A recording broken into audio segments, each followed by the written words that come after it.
Welcome students. मैं doctor Neelmani Gupta, associate professor, government Dungar college, Bikaner, Rajasthan. BSc द्वितीय वर्ष स्टैटिक्स यानी स्थिति विज्ञान की पूर्व कक्षा में हमने कॉमन कैटेनरी यानी सामान्य कैटेनरी अध्याय का प्रारंभ किया था, जिसके अंतर्गत कॉमन कैटेनरी की कुछ परिभाषाएं, general properties of common catenary और ज्योमेट्रिकल प्रॉपर्टीज़ यानी ज्यामितीय प्रगुण कॉमन कैटेनरी के हमने पढ़े थे। आज हम कॉमन कैटेनरी से संबंधित कुछ एग्जाम्पल्स डिस्कस करेंगे। So first example is a uniform chain of length L is to be suspended from 2 points A and B in the same horizontal line so that either terminal tension is n times that at the lowest point. Show that span AB is equal to L upon root of n square minus 1 log of n plus root of n square minus 1। अर्थात L लंबाई की एक समान जंजीर क्षैतिज रेखा के दो बिंदुओं A और B के मध्य झूलती है, जिसके सिरों पर तनाव निम्नतम बिंदु पर तनाव का n गुना है। तो सिद्ध कीजिए विस्तृति AB is equal to L upon root of n square minus 1 log of n plus root of n square minus 1। हमें एक चेन दी हुई है L लंबाई की, जो दो बिंदुओं पर लटकी हुई है। चित्रानुसार A और B दो बिंदु हैं in the same horizontal line. एक ही क्षैतिज रेखा में दो बिंदु हैं A और B, जिससे एक चेन लटक रही है, जिसका न्यूनतम बिंदु C है। A पर जो तनाव है वो है टर्मिनल टेंशन और C लोएस्ट बिंदु पर जो तनाव है वो है T0। हमें दिया हुआ है कि टर्मिनल टेंशन T जो है वो इस T0 का n गुना है, अर्थात T is equal to n into T0, ये हमें दे रखा है। और हमें स्पान यानी A से B की दूरी, जिसको हम हिंदी में विस्तृति कहते हैं, ज्ञात करनी है। तो फॉर्मूले जो हमने पढ़ रखे हैं उनका हम यहाँ उपयोग करेंगे। तो T is equal to WY होता है और T0 इक्वल टू WC होता है। तो दोनों फॉर्मूले हम यहाँ इस्तेमाल करेंगे। तो हमारे पास Y का मान होगा NC। इसको हम समीकरण नंबर 1 नाम दे देते हैं। Y is equal to C sec psi होता है, ये हम फॉर्मूला पढ़ चुके हैं। और यहाँ हमने Y इक्वल टू NC प्राप्त किया है। तो यहाँ पर जब Y का मान रखेंगे तो हमारे पास है NC is equal to C sec psi। इससे हमें sec psi का मान प्राप्त हुआ n। sec psi से हम tan psi निकाल सकते हैं और tan psi की वैल्यू हो गई root of n square minus 1। इसके अलावा हमें डोरी की लंबाई दी हुई है। तो सिमेट्री से हमारे पास AC जो होगा वो L/2 होगा, क्योंकि टोटल जो डोरी की लंबाई है वो हमें L दे रखी है। तो AC है हमारे पास L/2। तो A बिंदु के लिए S की वैल्यू हो गई L/2। तो फॉर्मूला है S is equal to C tan psi। तो A बिंदु के लिए हमारे पास S की वैल्यू हो गई L/2, C as it is, और tan psi हम निकाल चुके हैं, that is root of n square minus 1। इससे हमारे पास C का मान आया L upon 2 root of n square minus 1। अब स्पान AB यानी 2 टाइम्स ऑफ x, क्योंकि A के कोऑर्डिनेट अगर XY हैं तो A से बीच के बिंदु तक की दूरी होगी x, और टोटल चूँकि सिमेट्री है दोनों डिस्टेंसेस बराबर होंगे। तो स्पान AB की वैल्यू हो गई 2x, और 2x का फॉर्मूला हमारा x से हुआ C log of sec psi plus tan psi। ये x का फॉर्मूला है, इसलिए 2x की वैल्यू हुई 2C log of sec psi plus tan psi। अब हम C भी निकाल चुके हैं और sec psi tan psi भी निकाल चुके हैं। तो इनकी वैल्यूज़ जब हम रखेंगे तो हमारे पास है 2 into L upon 2 root of n square minus 1 log of n plus root of n square minus 1, और this can be write down as L upon root of n square minus 1 log of n plus root of n square minus 1। और यही हमें सिद्ध करना था। Next example is show that the length of an endless chain which will hang over a circular pulley of radius A so as to be in contact with 2/3 of the circumference of the pulley is A into 4 pi by 3 plus 3 upon log of 2 plus root 3। अर्थात प्रदर्शित कीजिए कि एक बिना सिरे की बंद जंजीर जो त्रिज्या A की एक वृत्ताकार घिरनी के 2/3 भाग के संपर्क में है तो उसकी लंबाई होगी a इंटू 4π/3 प्लस 3/log(2 + √3).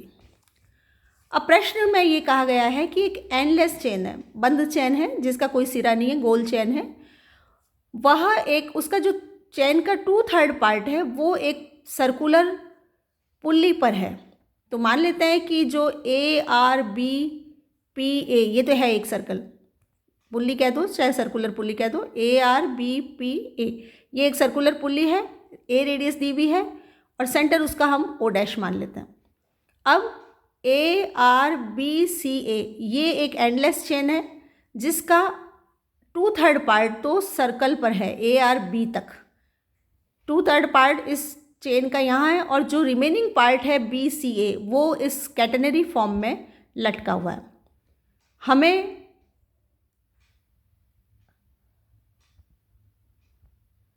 निकालना है length of an endless chain, मतलब टोटल लेंथ निकालनी है चेन की। तो सबसे पहले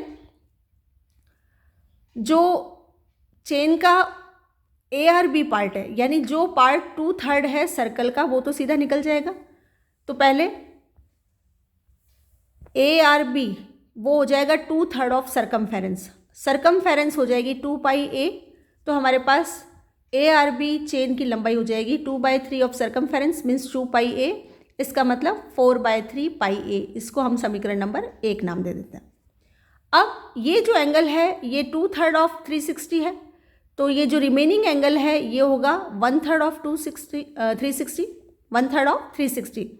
तो angle AOB that is 1/3 of 360 यानी 2π, और इससे हमारे पास एंगल AO'B की वैल्यू हो गई 120 डिग्री। ये O' है, O हमारा नीचे है, ऑरिजिन यहाँ है, ये x एक्सिस, ये y एक्सिस, और जो सर्कुलर पुल्ली है उसका सेंटर हमने O' माना है।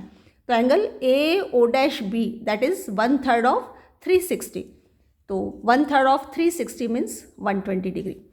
और y एक्सिस जो होती है वो कैटेनरी की एक्सिस होती है और कैटेनरी सिमेट्रिकल होती है इस एक्सिस के रिस्पेक्ट में, इसलिए 120 की वजह से ये एंगल भी 60 होगा और ये एंगल भी 60 होगा। मतलब angle AO'Q is equal to angle BO'Q is equal to 60 degree. अब कैटेनरी का A सिरा और B सिरा, A पर जो टर्मिनल टेंशन है वो 60 डिग्री बनाएगा। क्यों? क्योंकि ये 60 है तो ये 30 डिग्री हुआ, राइट एंगल ट्रायंगल है, और ये सर्कल पर टेंजेंट है, तो सर्कल पर टेंजेंट जो होती है वो केंद्र से मिलाने वाली रेखा के लंबवत होती है।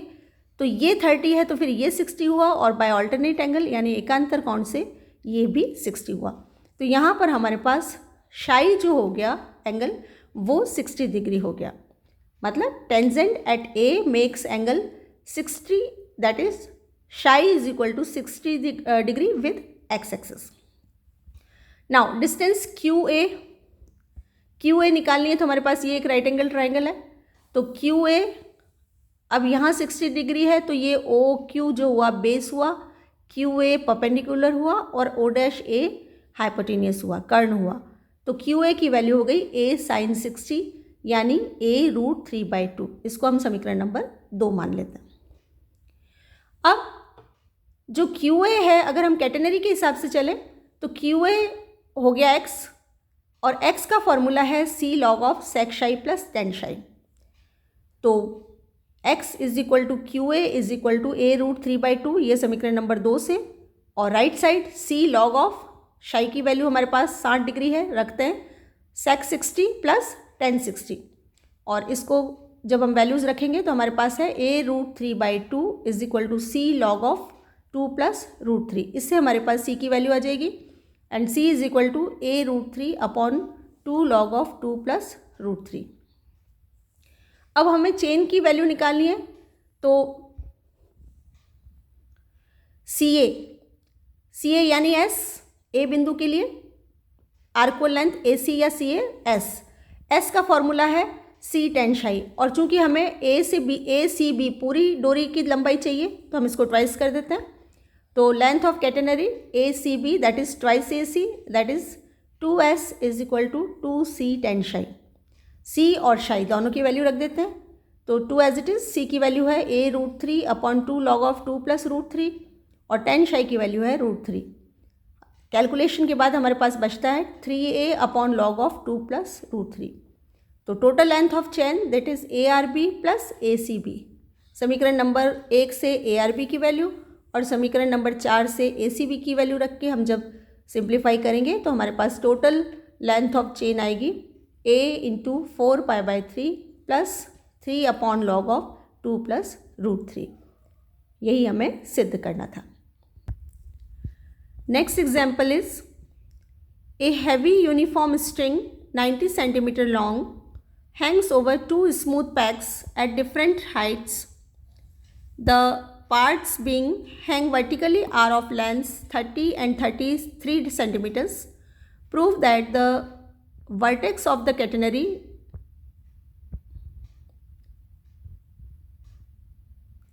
divides the whole string in the ratio 4:5 and find the distance between the pegs.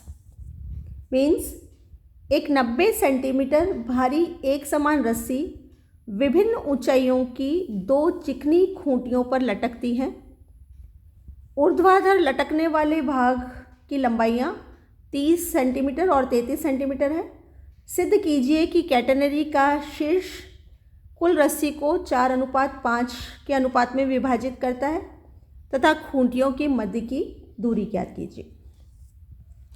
तो यहाँ पर हमने PACBQ ये एक डोरी है जिसकी टोटल लंबाई हमें 90 सेंटीमीटर दे रखी है।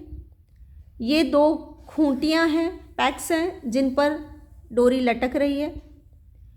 जो लटकने पर वर्टिकल पार्ट्स हैं वो एक 30 सेंटीमीटर दे रखा है, एक 33 सेंटीमीटर दे रखा है। हमें ये जो खूंटियों के बीच कैटेनरी बन रही है AB, इसके हिसाब से S1 और S2 निकालना, मतलब हमने C को लोएस्ट पॉइंट मान लिया, कैटेनरी का लोएस्ट पॉइंट। तो C से P की लंबाई और C से Q तक की रस्सी की लंबाई, 2 पार्ट्स हो गए, CAP और CBP। ये रस्सी के 2 पार्ट्स का रेशियो हमें निकालना है। इसके अलावा पैक्स के बीच की दूरी निकालनी है। तो सबसे पहले मान लेते हैं कि A के कोऑर्डिनेट x1 y1 है और B के कोऑर्डिनेट x2 y2 है। तो प्रश्नानुसार y1 हो गया 33 सेंटीमीटर और y2 हो गया 30 सेंटीमीटर। इसके अलावा CA जो डोरी की लंबाई है या कैटेनरी का ये CA पार्ट है, इसको हम S1 मान लेते हैं और CB चाप की लंबाई को हम S2 मान लेते हैं। तो टोटल लंबाई हमें 90 सेंटीमीटर दे रखी है। तो 90 में से 33 और 30 जब हम घटाएंगे तो हमारे पास बचा हुआ S1 + S2 आ जाएगा। तो S1 + S2 की वैल्यू हुई 90 - 33 + 30 दैट इज़ 27। इसको हम समीकरण नंबर 1 मान लेते हैं। एक फार्मूला हमने पढ़ा था y² = c² + s²। तो A पॉइंट के लिए जब हम इस फार्मूले का इस्तेमाल करेंगे तो हमारे पास फार्मूला है y1² = c² + s1²। y1² means 33² = c² + s1²। Similarly B point के लिए y2² that is 30² = c² + s2²।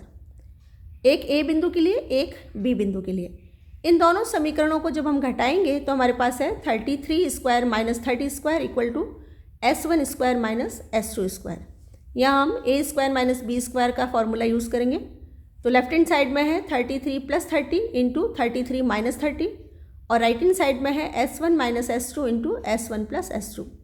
S1 + S2 की वैल्यू समीकरण नंबर 1 से रखेंगे और इसको सिंप्लीफाई करेंगे तो हमारे पास है S1 - S2 = 7।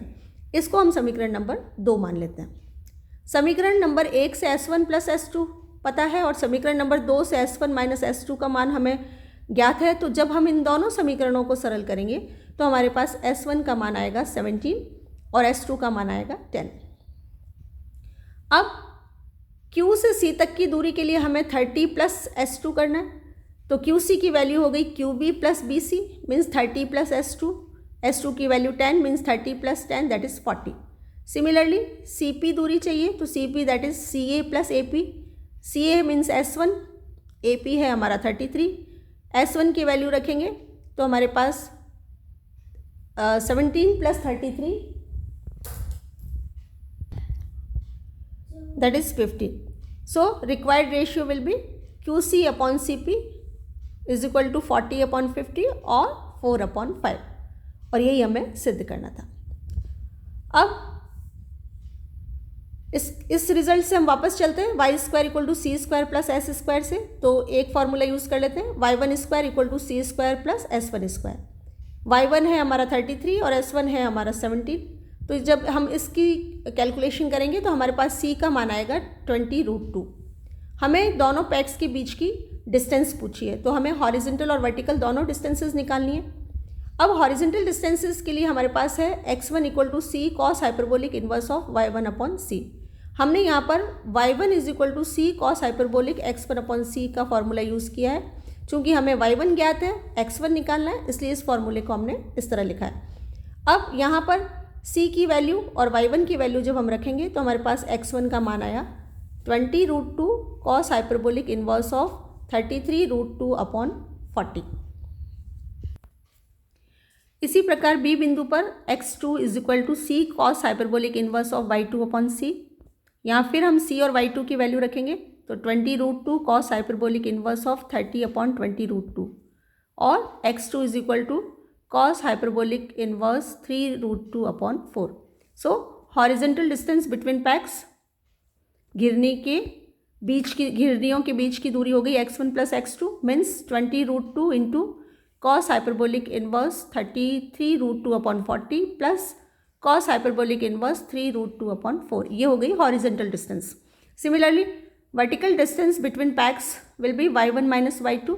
y1 है 33 और y2 है 30, इसलिए जो ऊर्ध्वाधर दूरी हुई वो हुई 3 और ये हमें फाइंड आउट करना था, जो हमने किया। Next example is if the end lengths of a uniform inextensible string of length L hanging freely under gravity slide along a fixed rough horizontal rod whose coefficient of friction is mu, show that at most they can rest at a distance mu L log of 1 + √1 + mu²/mu। L लंबाई की एक समान अवितानीय डोरी के सिरों पर लगी कड़ियाँ स्थिर रुक्ष क्षैतिज दंड पर फिसलती है, जिसका घर्षण गुणांक म्यू है। सिद्ध कीजिए कि ये सिरे विरामावस्था में निम्न दूरी पर होंगे mu L log of 1 + √1 + mu²/mu। माना ये एक रॉड है और इन पर कड़ियाँ लगी हुई है और डोरी इन कड़ियों से बंधी हुई है। तो मान लेते हैं कि अधिकतम दूरी, या यूँ कहें कि स्थिरावस्था में, साम्यावस्था में दोनों कड़ियों के बीच की दूरी है AB। तो हमें यहाँ रेस्ट एट ए डिस्टेंस, मतलब इन दूरियों के बीच, यहाँ पे अगर ये रेस्ट पे हैं तो इन दोनों के बीच की दूरी हमें ज्ञात करनी है। तो साम्यावस्था में या स्थिरावस्था में कड़ियाँ A और B बिंदुओं पर है और हमें AB दूरी ज्ञात करनी है। अब A और B पर 3 बल जो लग रहे हैं वो हम देखते हैं क्या क्या है। सबसे पहले A पर स्पर्श रेखा के अनुदिश टेंशन, मतलब tension along tangent at A। दूसरा है AB के लंबवत अभिलंब प्रतिक्रिया ऊर्ध्वाधर ऊपर की ओर, मतलब AB के परपेंडिकुलर रिएक्शन जो अप्लाई हो रहा है वो वर्टिकली अपवर्ड्स हो रहा है, जो कि R से रिप्रेजेंट हो रहा है यहाँ पे। और तीसरा है घर्षण बल, और वो घर्षण बल है μr जो इस दिशा में लग रहा है। तो 3 फोर्स एक बिंदु से गुजर रहे हैं A पर, और जब 3 बल एक बिंदु से गुजरते हैं तो वो वस्तु साम्यावस्था में होती है, स्थिरावस्था में होती है। तो यहाँ पर हमें ये 3 बल लग रहे हैं। अब हम ये भी जानते हैं कि जो घर्षण गुणांक होता है वो μ = 10 लैम्डा होता है। इसको हम समीकरण नंबर 1 मान लेते हैं। ये जो रिजल्टेंट है फोर्स आर और म्यू आर का, वो इस आर के साथ लैम्डा कोण बनाता है. Resultant of forces R and mu R makes angle lambda with R, so that the resultant makes angle 90 minus lambda with X axis. यानी परिणामी जो है इन दोनों फोर्सेस का, वो एक्स अक्ष के साथ 90 माइनस लैम्डा कोण बनाता है. ये 90 माइनस लैम्डा जो हुआ ये शाई के बराबर हुआ, और अगर ये शाई के बराबर है तो हमारे पास ए बिंदु को अगर हम एक्स वाई कोऑर्डिनेट माने तो ए बिंदु के लिए हमारे पास फॉर्मूला है S is equal to c tan psi. S means L/2, हमें टोटल लेंथ L दे रखी है, इसलिए ए बिंदु के लिए जब हम S की गणना करेंगे तो हमारे पास है L/2. तो L/2 is equal to c tan of 90 minus lambda. यहाँ शाई की वैल्यू 90 माइनस लैम्डा है, और C cot lambda. So this result gives L is equal to 2C cot lambda. इसको हम समीकरण नंबर 2 नाम दे देते हैं. अब स्पान यानी विस्तृति के लिए हमारे पास फॉर्मूला है x equal to c log of sec psi plus tan psi. तो span means A B means 2x, तो 2x की वैल्यू हो गई 2C log of tan psi plus sec psi. तो शाई का मान रख देते हैं, फिर शाई है हमारा 90 minus lambda. So this result becomes 2C log of cot lambda plus cosec lambda. और समीकरण नंबर 1 से म्यू की वैल्यू है 10 लैम्डा, यानी 10 लैम्डा की जगह हमें म्यू रखना है. तो कॉट लैम्डा हो जाएगा 1/म्यू, कॉसेक लैम्डा हो जाएगा root of 1 plus mu upon mu, और this can be write down as 2C log of 1 plus root of 1 plus mu square upon mu. और समीकरण नंबर 2 से जब हम C का मान यहाँ पे रखेंगे, 2C की वैल्यू हो जाएगी L अपॉन कॉट लैम्डा, और कॉट लैम्डा को हम फिर म्यू में चेंज करें तो हमारे पास रिजल्ट है 2x is equal to mu L log of 1 plus root of 1 plus mu square upon mu. ये हुई टोटल विस्तृति यानी टोटल स्पान, और यही हमें सिद्ध करना था. Thank you.